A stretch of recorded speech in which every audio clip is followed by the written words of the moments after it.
To other news tonight, the search has now resumed in Surfside, Florida, hours after first responders were pulled off the rubble because of safety worries. Structural concerns were raised earlier today about the part of the building that is still standing. All of this on the very same day that President Biden and the First Lady came there to Surfside to meet with first responders and, of course, family members of the victims as they continue their agonizing wait for any signs of life. NewsNation anchor Rutabaga Shabazi live there once again for us tonight with the very latest from the scene. Rutabaga. Rob, it was more bad news for those families, anxiously and, as you mentioned, agonizingly waiting for any news of their loved one. The search was called off for about 14 hours, but then at around 4:45 today, they confirmed that the search is back on. As you mentioned, they were concerned about cracking and structural issues. They didn't want to put those crews in any more danger. Now there's actually talk about tearing down what remains of the building still standing. This as the President and First Lady visited the vigil and consoled families for about 3.5 hours today. The President and First Lady paying their respects to the growing number of victims from the Surfside building collapse after meeting with their families. They had basic heart-wrenching questions. Will I be able to recover the body of my son or daughter, my husband, my cousin, my mom and dad? How can I have closure without being able to bury them? If I don't get the body, what do I do? Jill and I wanted them to know that we're with them and the country's with them. Earlier, the president pledging to local and state officials to cover all costs at the federal level for the first 30 days.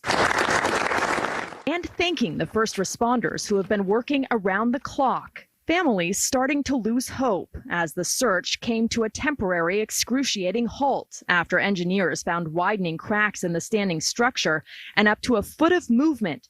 Engineers also said a large column hanging from the structure could fall and damage support columns in the underground area. Officials forced to choose between continuing the desperate search and putting first responders' lives at risk. They're all realists. They all look and they see those floors just literally feet, cement upon cement upon cement.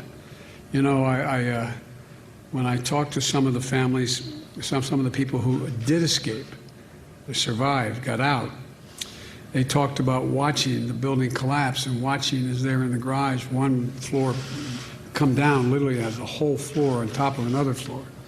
They know that the chances are, as each day goes by, diminish slightly. But at a minimum, they want to recover the bodies. The fire chief confirming today that in those final hours, they heard a woman's voice coming from that area. We did hear audible sounds, and they were searching for a female voice is what we heard for several hours, and eventually we didn't hear her voice anymore. This as the investigation continues. The National Institute of Standards and Technology sending a team of scientists and engineers to the site.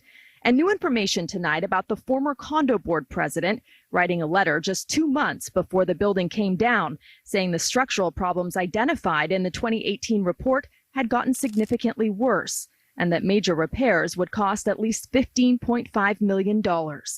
Bids for the repairs were still pending when the condo building collapsed.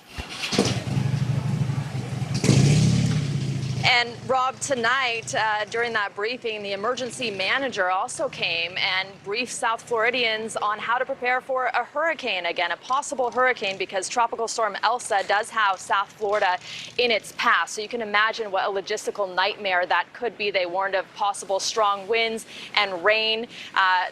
Governor DeSantis earlier today said that he's not concerned that that's going to hamper the search and rescue effort, but that there is a contingency plan in place. And as you know, this is the largest effort outside of a hurricane situation where all search and rescue crews in the state have been mobilized.